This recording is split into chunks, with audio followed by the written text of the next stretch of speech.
Hey team, welcome back to another episode of the Strength Game Podcast. I'm your host, Nick O'Brien, and this is episode number 11.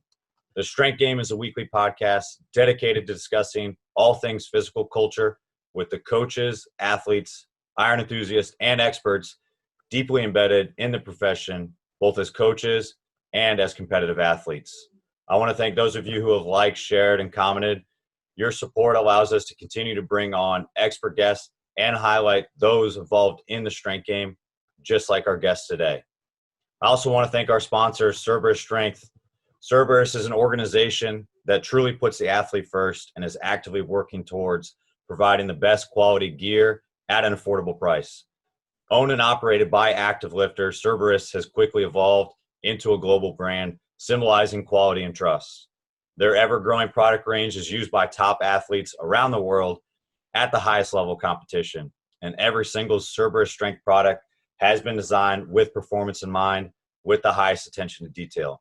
So if you're in the market for high quality strength conditioning gear and equipment, be sure to check out CerberusStrength.com and use our promo code STRENGTH_game. That's STRENGTH_game to receive an extra 10% off your next order. So in this week's episode, I'm really excited. I'm joined by a good friend and former training partner of mine on the East Coast, Gregg Inocencio. Gregg is a doctor of physical therapy working at the Athlete Academy in Salisbury, Maryland, in addition to being a PT for Encompass Home Health, where he specializes in sports and orthopedic therapy, post-surgery and multi-trauma therapies, lower extremity dysfunction, dry needling, as well as Graston and other soft tissue mobilization. He is both a guest lecturer and a clinical instructor of PT and PTA students with his alma mater, UMES, University of Maryland Eastern Shore. Prior to his current position, he's also held PT and clinical director positions at both ATI and Tidewater Physical Therapy.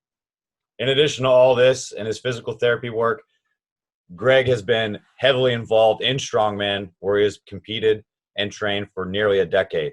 And before solidifying himself in strongman, he's also competed and trained in Muay Thai, holding an amateur record of 1-1, as well as competed briefly in powerlifting. I'm really excited to have him on so he can share some insight with you guys today. So with all that said, let's get into the game with Dr. Gregg Inocencio.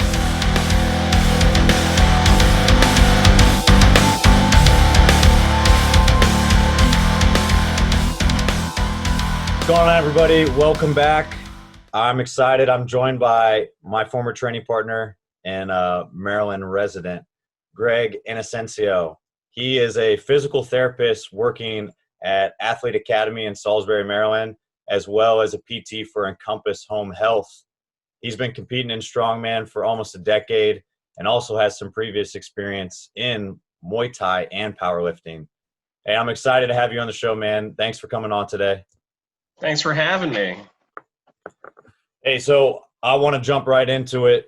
Basically, like we talked about, you've been doing strength sports for a while now. What really got you started in like sports in the very beginning? And then how has that kind of got you to this point where you've been successfully competing for almost a decade in strongman? So I got into lifting in sports back when I was a freshman in high school. God, in 1997, 1998. Man, I feel old now. And I got into lifting specifically because I was a fat, pudgy kid who got picked on and with low self-esteem. So figured the best thing I could do was, if I was going to get picked on, I'd at least be strong.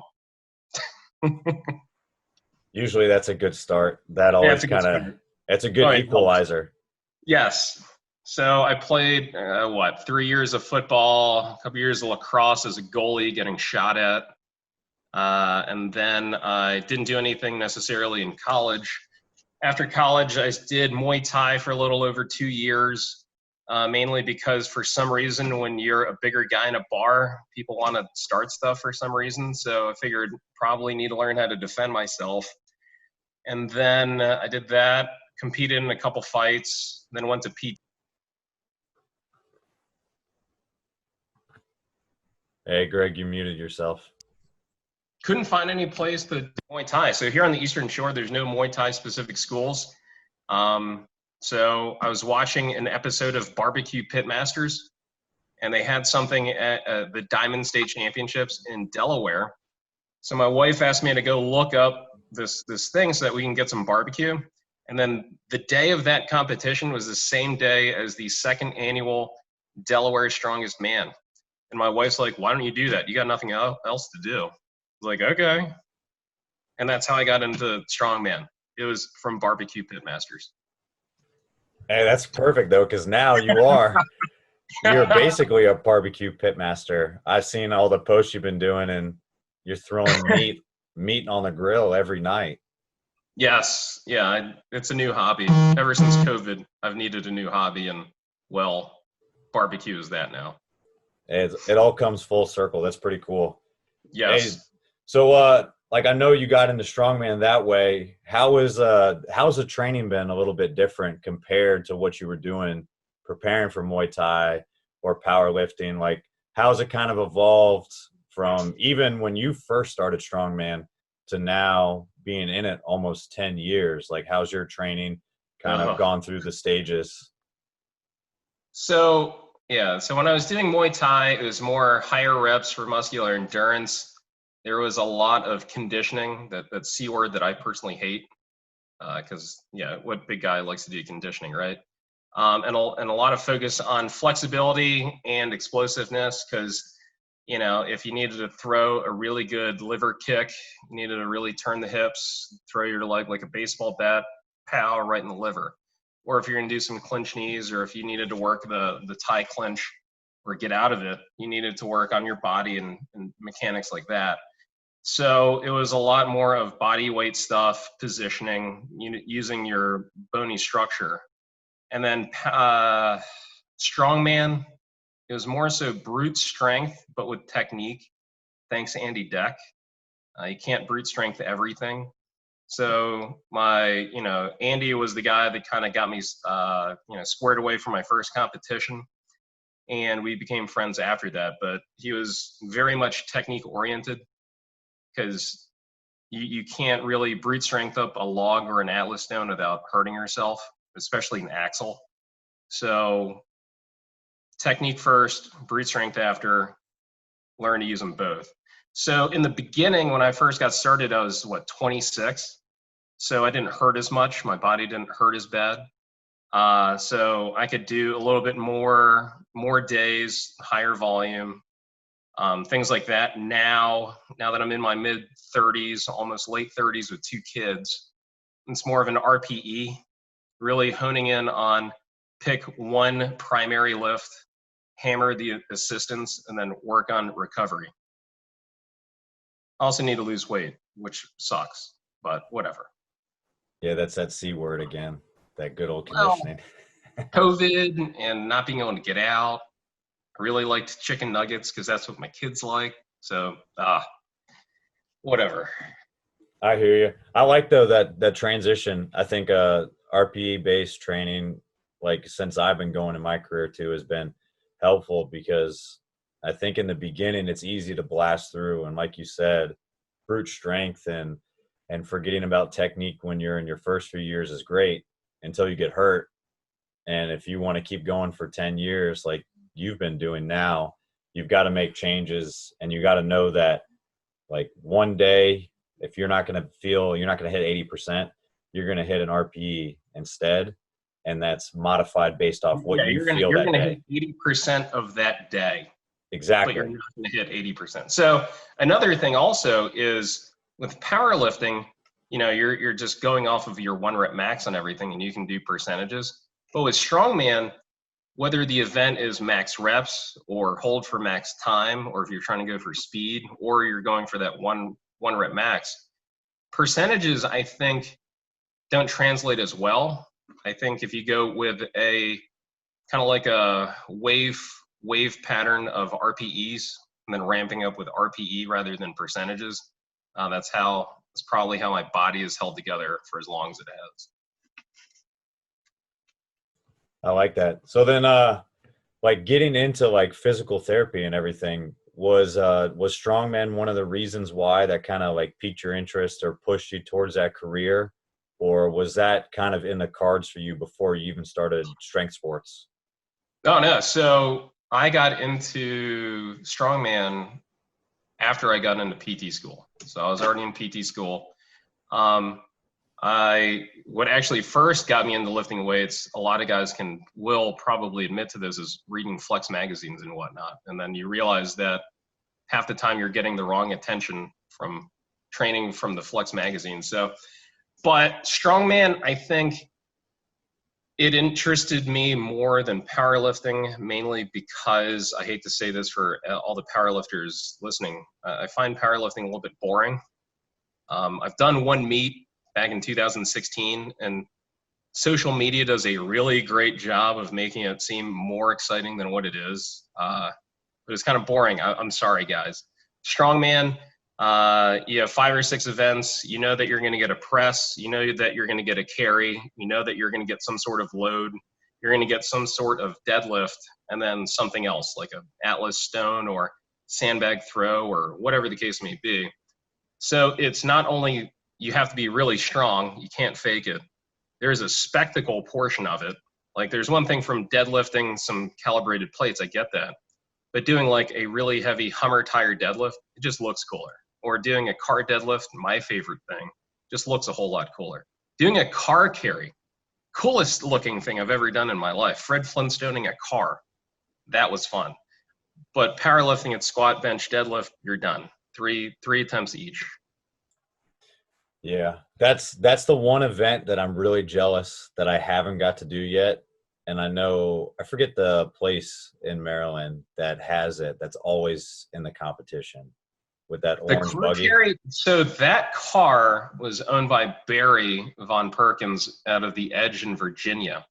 And then it got sold to somewhere in the Northeast. And I want to say it's either in Boston or it's in New Jersey. They spray painted it black. Yeah, it's this beat up shell of a VW Cabriolet. So that car is still around, and it still hurts like hell, but it's somewhere in the Northeast now. I'm going to track it down one day. I need to do that competition. I think that's still one of the coolest pictures, to be in there and actually do that as a yoke. But I know it hurts. I know it hurts, like getting those bruises from the straps on your shoulders. It's worth it. It's well worth it. It was totally worth it. That's the only reason why I did that one competition, was to do that event. I didn't care. I just wanted to do that. It was great. That's awesome. Hey, so with your schooling and everything, and now like being involved in physical therapy, and like you said, you started with that before, so you have more time like spent with that than you do in strongman. How has physical therapy kind of influenced your training? And like, what kind of things have you taken from that, whether it be from like just your knowledge of the human body, anatomy, and how stuff reacts? And like you said, you're using RPEs and you're very mindful of your recovery. How has that kind of influence and knowledge helped your own training and like basically elongated your 10 years in the sport?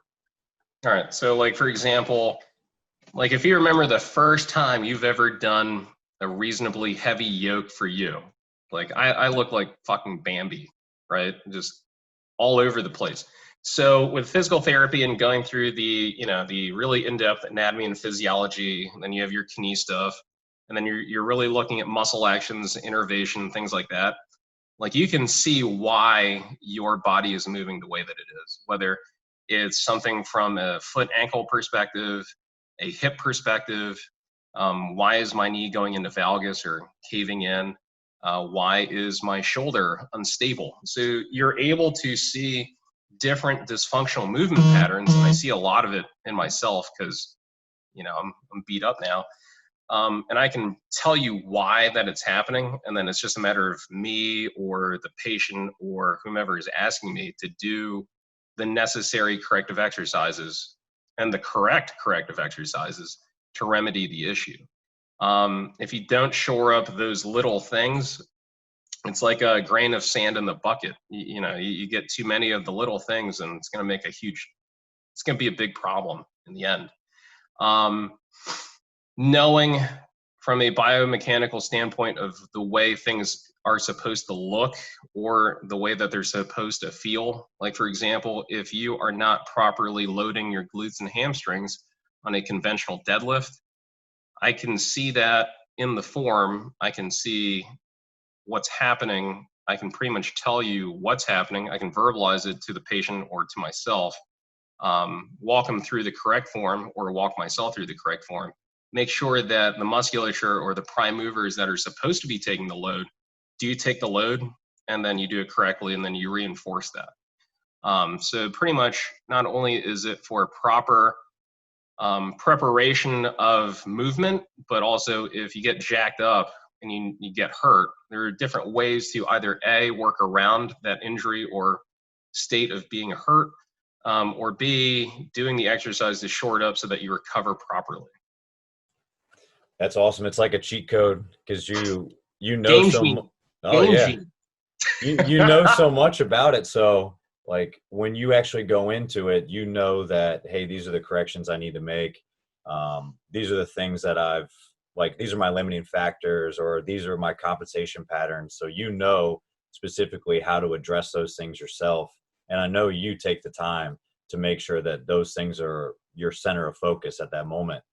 With that though, like knowing all this and knowing how your body moves and biomechanics and then anatomy and your response, like your physiological response to training, do you ever get to the point where it's like paralysis by analysis and you're just overthinking and you have to like shut off that PT mindset and just get to training for yourself? Or Oh yeah. Oh God, yeah. So if you worry about, well, when I do this squat, my feet have to be 12 degrees externally rotated, and my knee has to be in line with my second toe. Oh yeah, you can definitely overthink it. At some point, you're going to have to hammer a movement pattern enough so that you can automatically feel it and just go right into it. So when you first do something that is reasonably technique oriented, like a barbell squat, right? There's so many things that you have to do.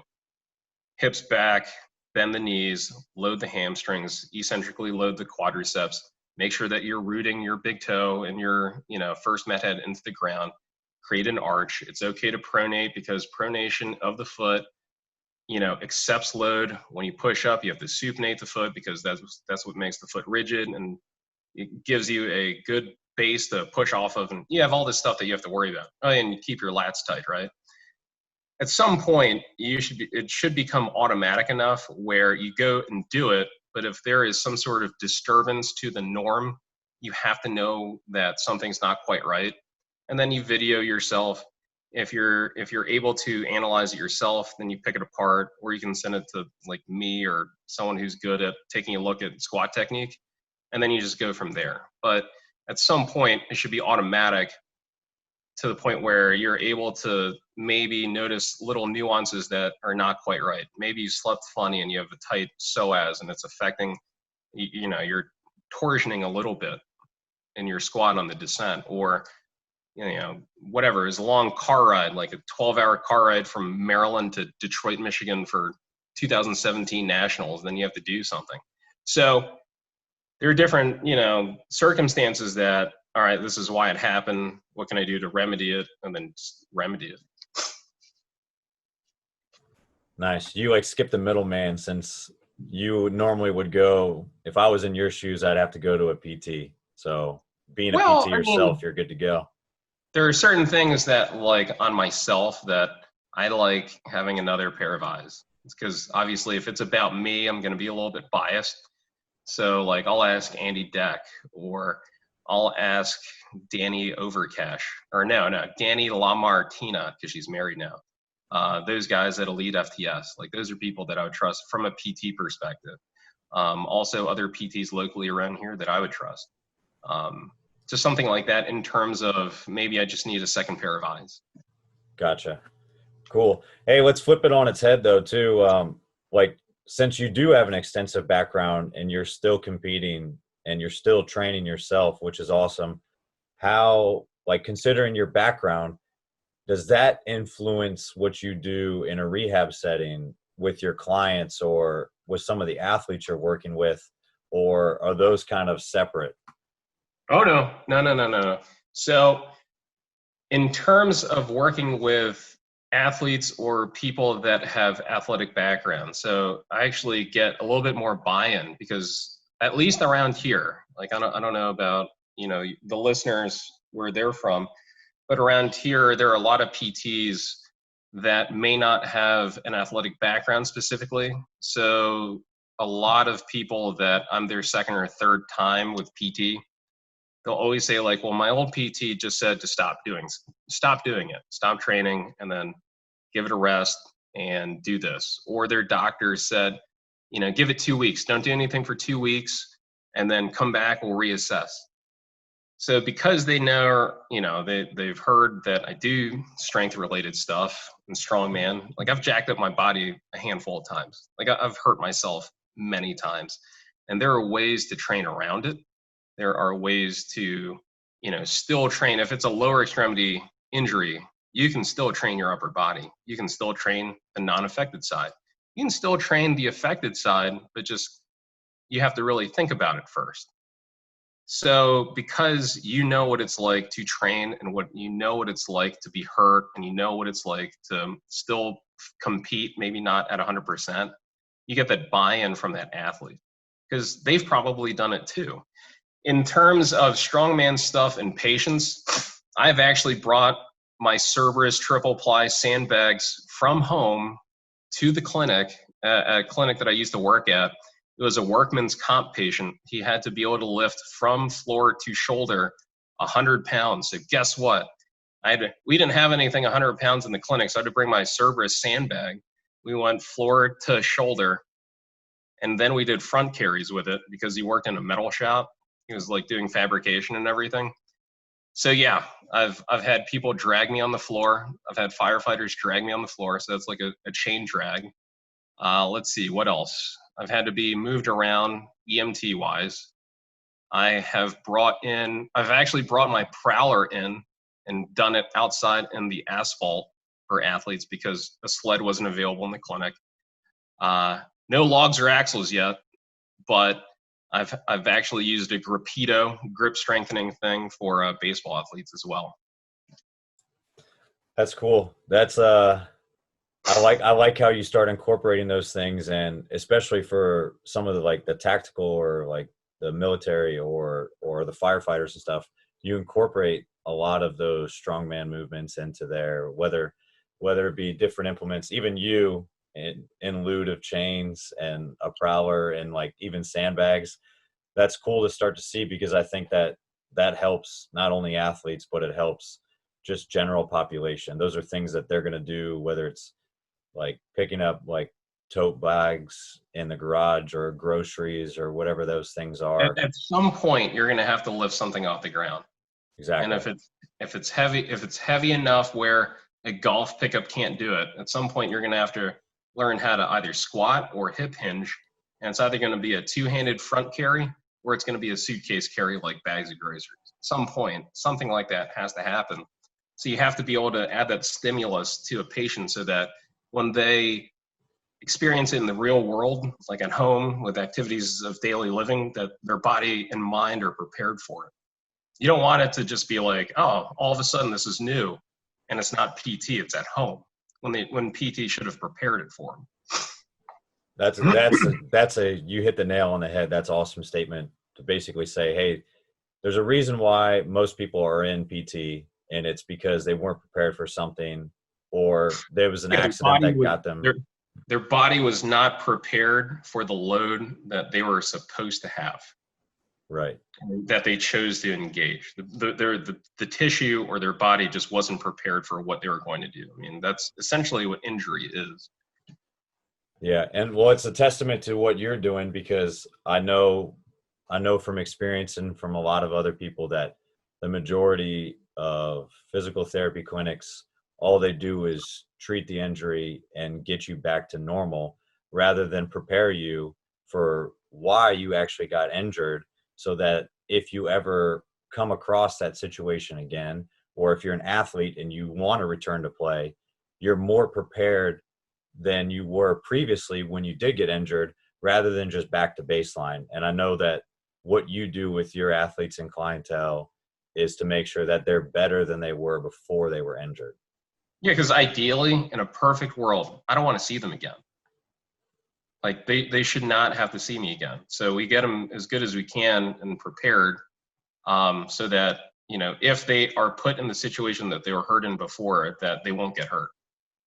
Now, unfortunately, if they do get hurt, I hope they see me again, but hopefully we don't have to see each other on patient PT circumstances again. Nice. Hey, so it's safe to say that you're in favor of pretty much any physical therapist or person in medical health profession, they need to train. They definitely need to train. So not only should they need to train in order to be able to empathize with a vast majority of different patients, but also if you've ever worked in an outpatient clinic that, I hate to say it, if you're seeing like 2 or 3 people an hour and you try and do manual therapy, you try and put your hands on each patient, your body hurts after like a couple weeks. Like all that moving of limbs, all that manual massage digging in, like your hands might hurt or your forearms might hurt, or because of the ergonomics of the table, your back might hurt. Like you need to train to harden your own body in order to do your job in a lot of scenarios. Like if you work inpatient, it's a no lift facility, but bariatric overweight patient needs to be, out of bed. No one's around, but they got to go now. Well, I'm gonna not lift you, but we're gonna move. So like you need to harden your body so that you don't get hurt on the job as well. That's what I like to hear. Those are the type of people that no matter what profession you're in, if you're my lawyer, which I hope I don't need, but if you're my taxi driver, I don't care what profession is. If I'm associated with you, I already feel like I have a connection and like you said, empathy. And then if it's a clientele buy-in, like we have a connection if we both train or we both use the barbell at some point in time, which is a good starting point for everybody. Hey, so with your physical therapy background, I know you've worked with athletes, you've worked in the elderly population, you worked outpatient, you worked pretty much every single one.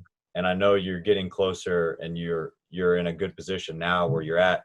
What advice do you have for someone looking to get into physical therapy and in one of those arenas, and where's the kind of best place to start if it's either they're considering going to school or they're in school now and they're trying to choose their path after? So number one, you better know that you want physical therapy or you want to be a physical therapist. This is kind of like a big thing going on right now, but like, for example, we have a doctorate level. So technically I could be a dick and make people call me Dr. Inocencio, but I hate that. The only time I want to be that is if we're in scholastic setting. But I have a doctorate. Do I do a doctorate level amount of work? A lot of the time, no. Did I have to pay for my doctorate? Oh, damn right, I paid for that doctorate. So I'm in debt. So there is a certain cost to going to PT school to get your doctorate. Number two is the salaries that we get from most places are not doctorate level salaries. So you're gonna be in debt. Like, I hate to say it, but that's the way that I think things are trending. You'll have a job, but it may not pay as much. So you gotta love what you're doing. That's number one. Number two is you better expand your horizons of what physical therapy is or what we can do. So we can dry needle, we can do instrument-assisted soft tissue mobilization. In the hospital inpatient setting, we can do wound debridement. We can work on burns. We can go inpatient VA Army, and we can work with predominantly amputees, below knee, above knee. We can work in neuro hospitals. We can work with traumatic brain injury. We can work with, stroke CVA. We can work with concussion. So physical therapy is actually a very wide spectrum job or career.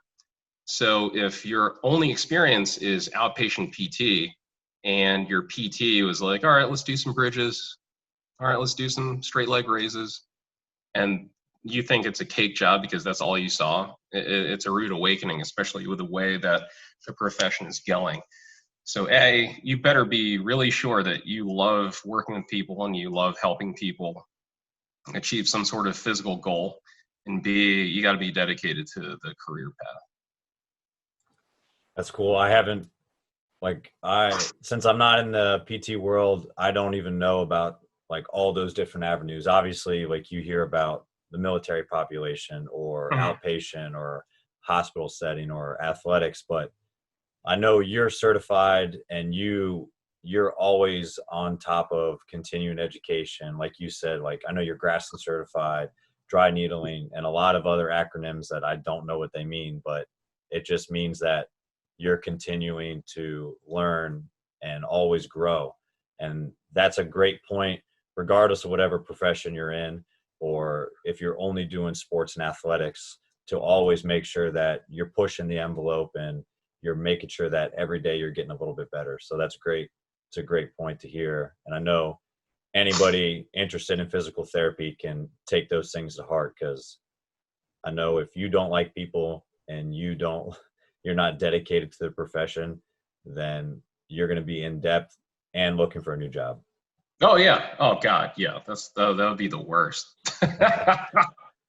Hey, so I wanted to shift gears a little bit too, and kind of go into some of the like quote unquote under the bar stuff, and basically on the mental side of training and how that kind of interplays with sport.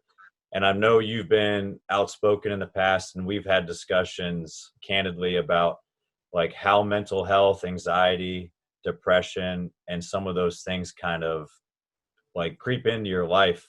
And I'm interested to know like how those sort of things, like how is training kind of influenced or maybe suppressed some of those things, or like how has it kind of been a hindrance with your training? Can you touch on that stuff a little bit and kind of how you deal with those things in a broad scope? Yeah, sure. So well, God, let me see, how long ago? 18 years ago or so. Yeah, I was diagnosed as clinically depressed. That was after a failed suicide attempt on Halloween 2001. So it's coming up, so I get to deal with that fun stuff. So, and depression is a big thing, especially with us guys. So, from a mental health perspective, training has helped me quite a bit because it gives me something to do productive with my feelings and emotions. So I can transfer any kind of negative emotions into something positive, training towards something, whether it be a stronger body or a competition that's coming up or something like that.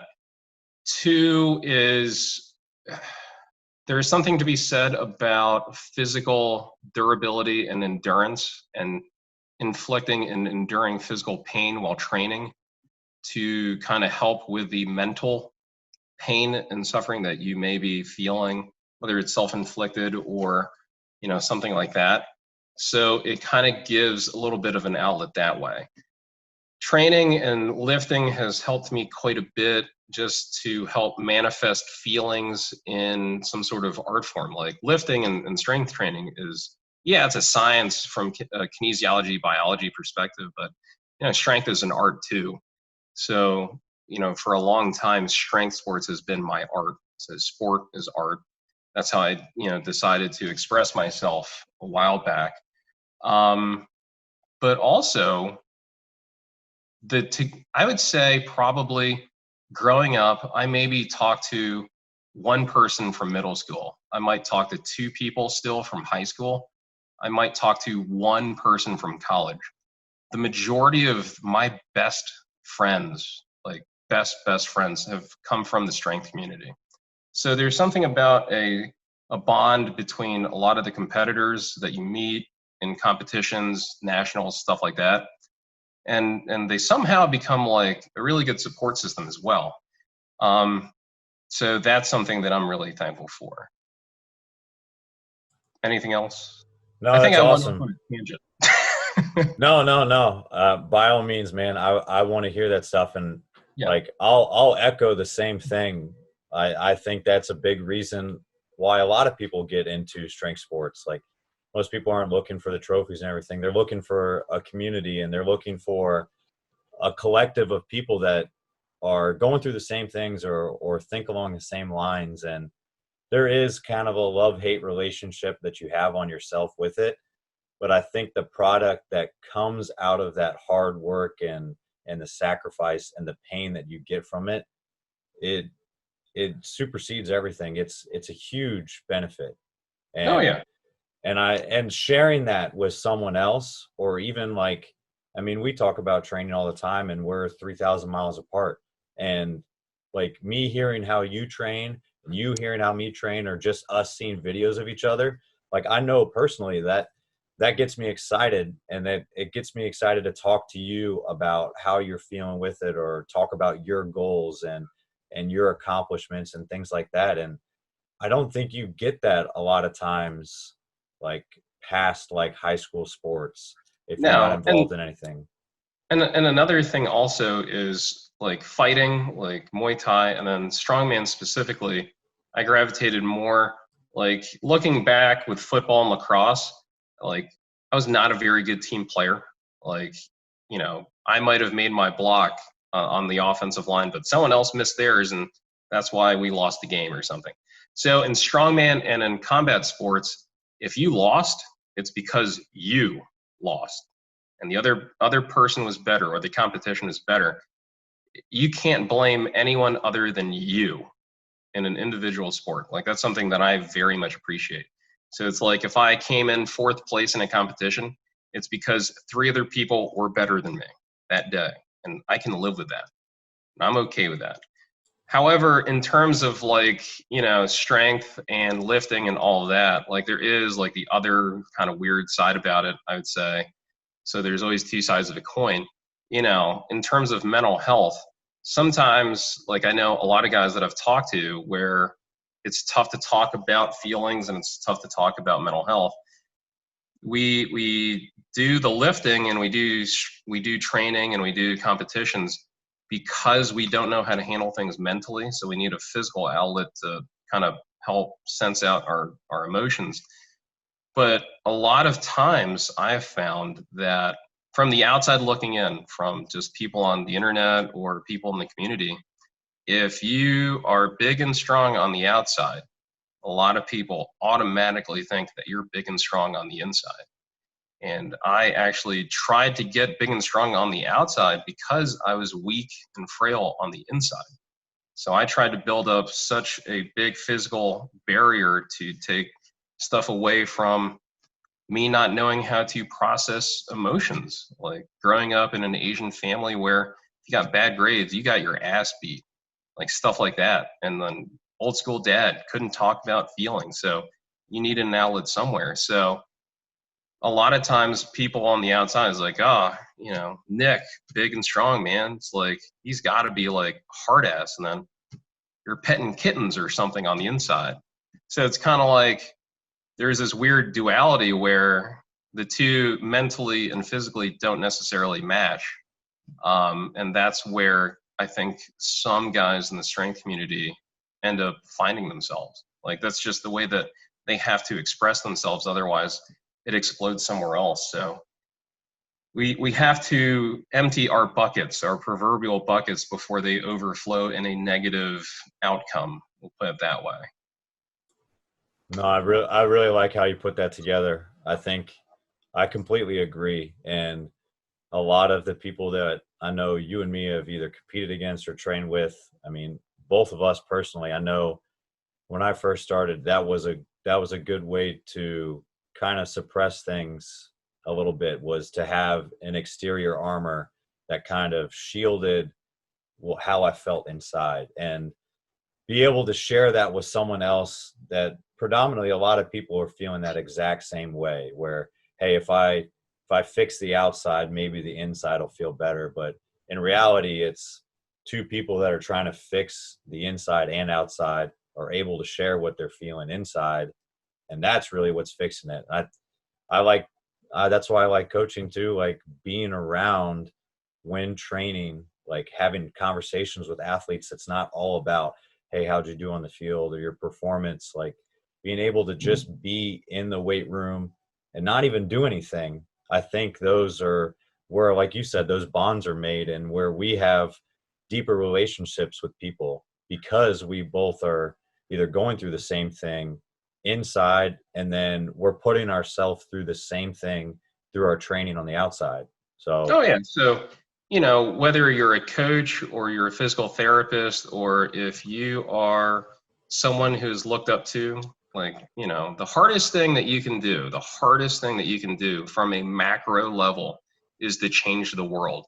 The best thing that you can do is merely to change yourself. And if you change yourself, you will by default change the world. So if you're looking at from a macro perspective first, without looking on the inside of if you don't fix yourself, chances are if you can't help yourself, you can't help other people. So I'm sure you've been around that coach or around that therapist or whatever, where it's a lot of do as I say, don't do as I do.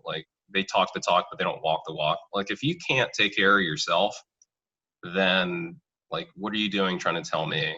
So if you want to change the world or change your community or change your clinic, the population within it, you have to change yourself first. You have to make sure that yourself is, within some sort of good limit. And then that way you can enact change with your athletes or your patients or whomever your target population is. That you basically summed up what this show is all about. And that's the exact reason why I wanted to have you on.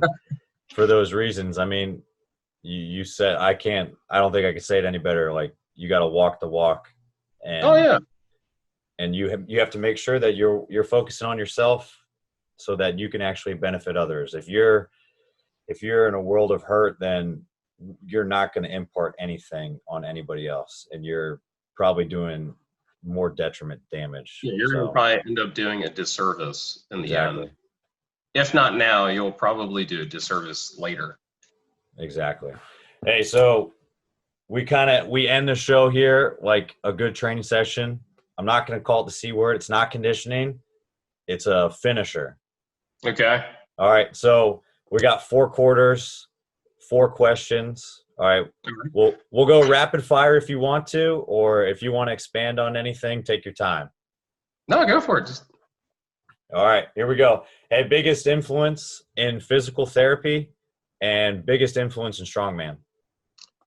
Biggest influence in physical therapy, probably my first real deal boss, Phil Tyre. He pretty much taught me how to be a professional and how to kind of look at things and look at metrics. He was probably the first person that really kind of taught me after I graduated how to be a physical therapist. In terms of strongman, man, I know I'm a homer here, but it's going to be Andy MF and Deck, man. He got me all squared away. He helped me train for my first competition, won that coveted novice division trophy for Delaware Strongest Man 2011. Became great friends and then, training partners for several years after that. And then I would like to believe I helped get him kind of on track for PT school. So Andy, still have my strongman crush on my mentor, Andy Deck. So I'm good. That's awesome. Hey, so when you're not doing any physical therapy work and you're not competing, what are some of your hobbies outside of those? Oh man, it's been barbecuing lately. So as I've gotten older, and I mean, the Masters division is only a couple of years away. And I mean, this is going to sound like a little bit of a cop-out. I hate to say this, but I'm one of the clean competitors. Strongman's not tested, so I don't use, and that's by choice. So as I get older, and some of these younger guys that may or may not be using, not only A, have probably had good technique and all that, but B, they're pretty strong. So I don't know how much longer I'll be super competitive. So I've had to, for a long time, I put all of my eggs in the strongman basket and 5 competitions a year. I think that was the most I've ever done in a year. But at some point, it's you know what? I got to figure out what I'm going to do once this is over. So A, gotten into cooking, so learned how to barbecue this year. And I got to learn how to make other kinds of Filipino food because I'm Filipino, but I don't know Tagalog, and I've only been twice. The last time was in 1995. So I think learning how to cook the food of my parents would be the first best way to reconnect with my heritage. So that, and my older son, he is 8, and then with Little League pitching machine and all that, I think it's time that he'll end up starting to lift in the very near future. So it'll be coach Dad Gregg with the New Balances, with the white New Balances and the knee-high tube socks with the 3 stripes. There you go, coach. Hey, so going on, if you weren't doing physical therapy, what do you think your profession would be? And if you could not pick strongman, you had to pick another sport, what would that be? Oh God. All right. So if I wasn't a physical therapist, fuck. God. You know what? I would probably try to, this might be, what is it? Capture or prisoner of the moment. Would probably have a food truck, man. Like I really like cooking. I really like barbecue. There are no, like, hate to say this, if anyone locally is listening to this, all the local barbecue here sucks. And anything that's kind of good is overpriced. Like, I hate to say it, but it's not very good. So prisoner of the moment, barbecue and Filipino food, and probably try and open up a little food truck or something. And then what was the other one? If you weren't doing strongman, I know you done powerlifting, Muay Thai, but what sport would it be if it wasn't strongman? And that I could do like right now. Yeah. Like God knows I'm not going to be a center for the Lakers at 5'10". So if I couldn't do that, fuck. You know what? I'm still pissed that I missed that caber. I would actually probably try Highland Games, only because I could pick a caber, but I couldn't stand up with it. Like, I could physically get my hands under it, but when I try and stand up with it, like, I just couldn't do it. So that pisses me off.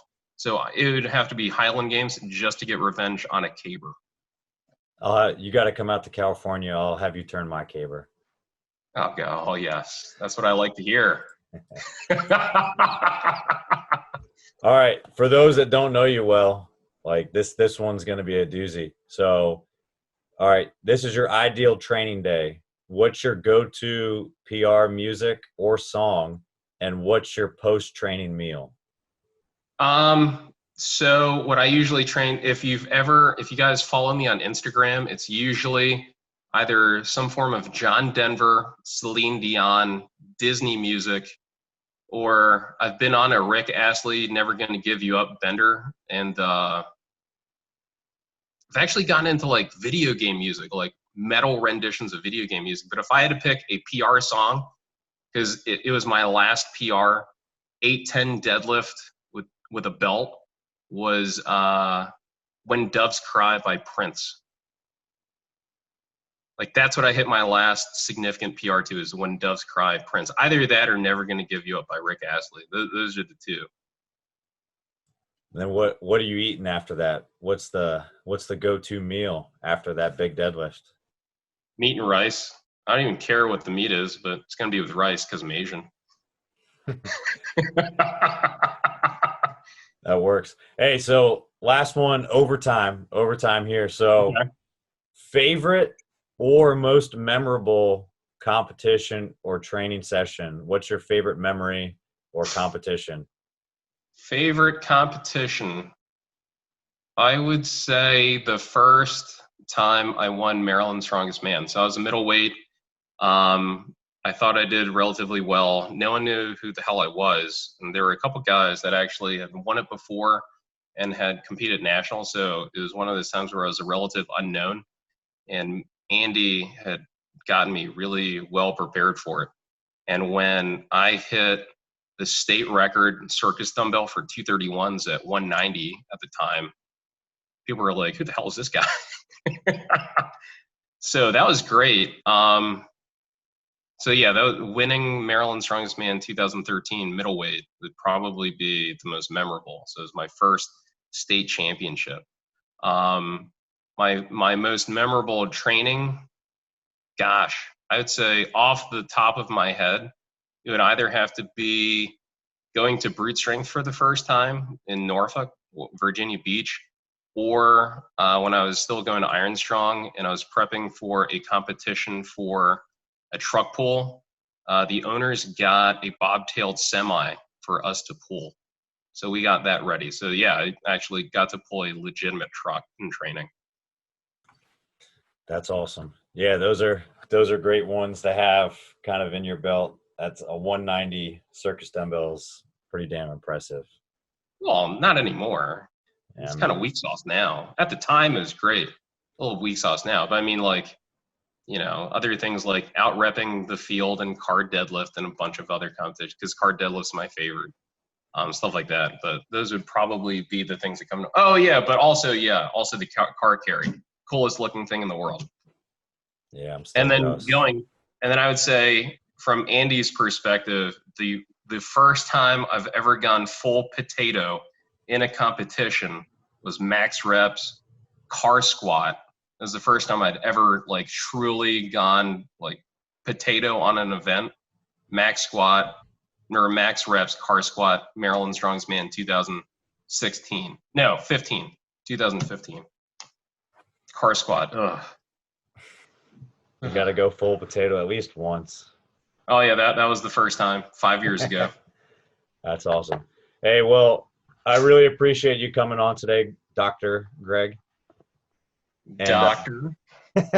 Hey, but again, like I said, you walk the walk, and it's great to hear your insight and your philosophy on training and physical therapy and all that stuff. Like I said, those things can be applied everywhere, and it's been great to call you a training partner and a friend, and I really appreciate you coming on today, man. Thank you for having me, Nick. Thanks for asking. All right, man. I'll talk to you later, bud. All right, man. That's it for this episode of The Strength Game. Thank you again to this week's guest and to our sponsors, Cerberus Strength. Be sure to connect and keep up with our guests at the links in the description below. Remember to subscribe to us on Apple and Google Podcasts, Spotify, or your favorite podcast provider to stay up to date on all future episodes. Also, check us out on YouTube and CoachO'Brien.com, where you can find all the video versions of these episodes, as well as show notes, episode schedule, and much more. Comments, ratings, and reviews are always welcome and appreciated. Thanks again for tuning in, and be sure to join us next week for another great episode of The Strength Game.